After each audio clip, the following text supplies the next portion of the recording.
सज्जनों, द्वारिकाधीश ने कहा, अरे सुदामा,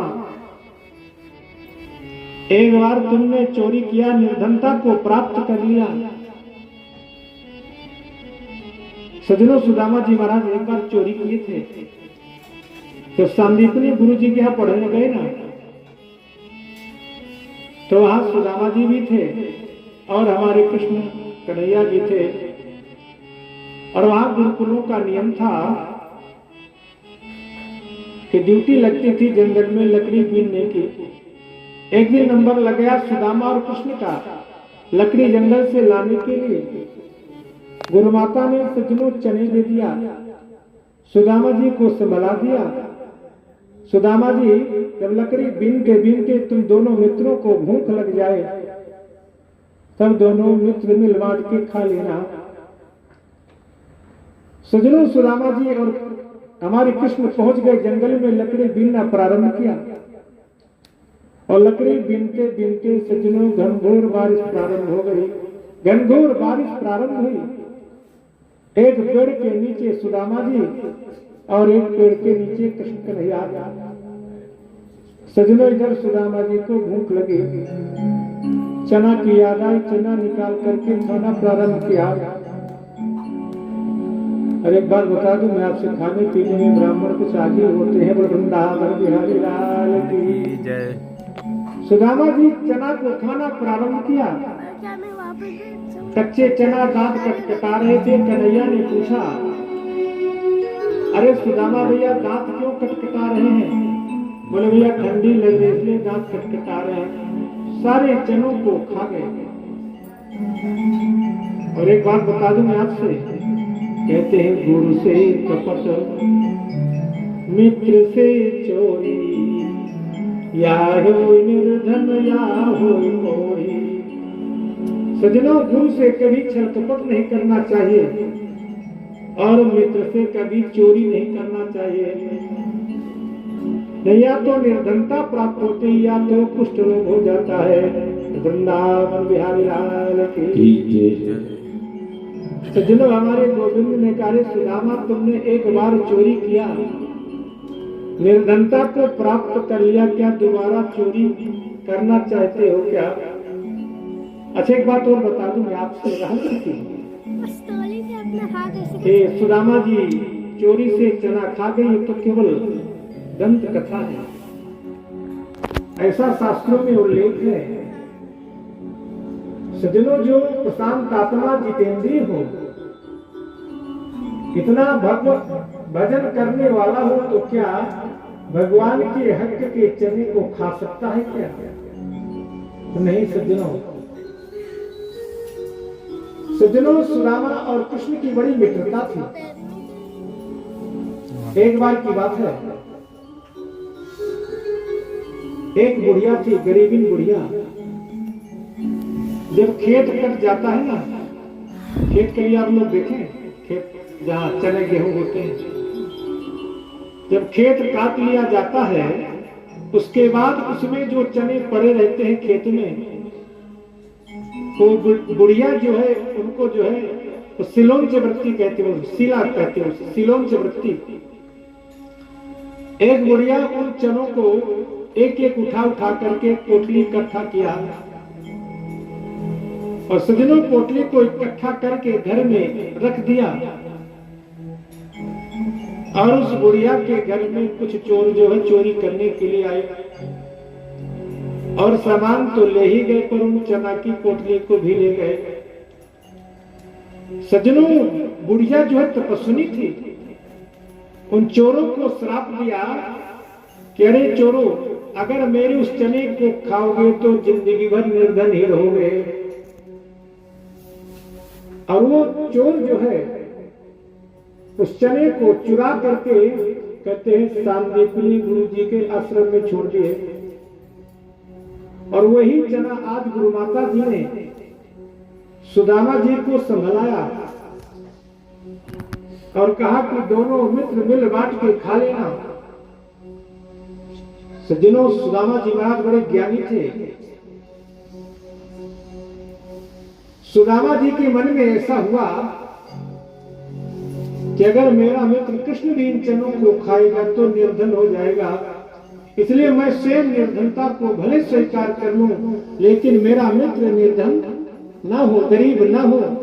इसलिए उन चनों को सुदामा जी खा गए और उन चनों को खाने से सुदामा जी निर्धन हो गए। लेकिन सज्जनों, इधर जैसे हमारे गोविंद ने कहा, अरे सुदामा, तुम्हारे मन में ऐसा है कि मेरे टूटे चावलों को कैसे खाएगा? ये 56 प्रकार के व्यंजनों को खाने वाला है द्वारिकाधीश। तो मुझे तो केवल प्रेम की जरूरत है, पदार्थों की नहीं। हस्तिनापुर में एक बार दुर्योधन ने द्वारिकाधीश को निमंत्रण दिया, 56 प्रकार के व्यंजन बनवाया और व्यंजन बना करके सज्जनों सुदामा जी द्वारिकाधीश को निमंत्रण दिया।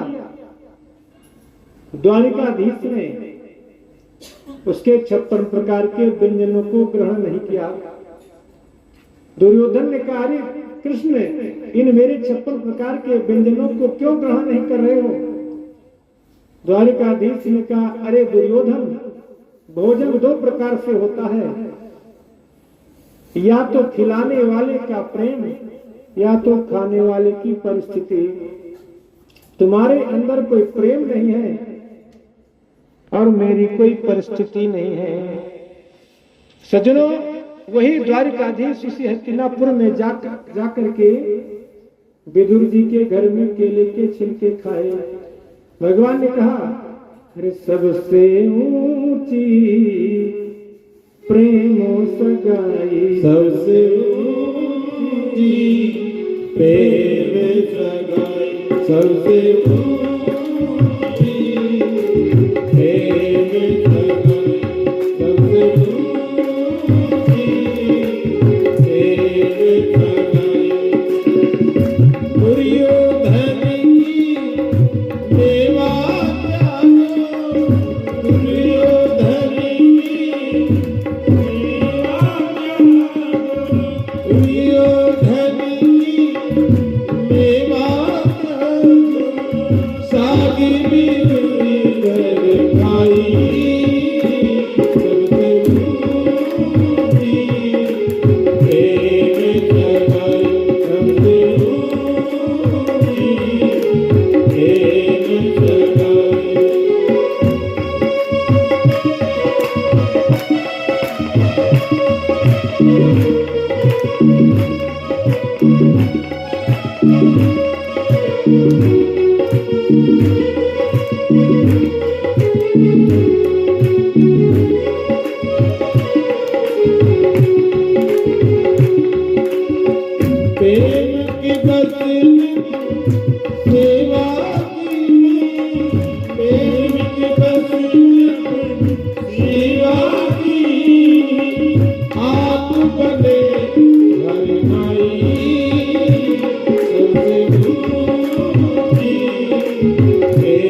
नाश हो, कल्याण हो, जय हो, माता की जय हो, भारत माता की जय हो, गौ हत्या बंद हो, भारत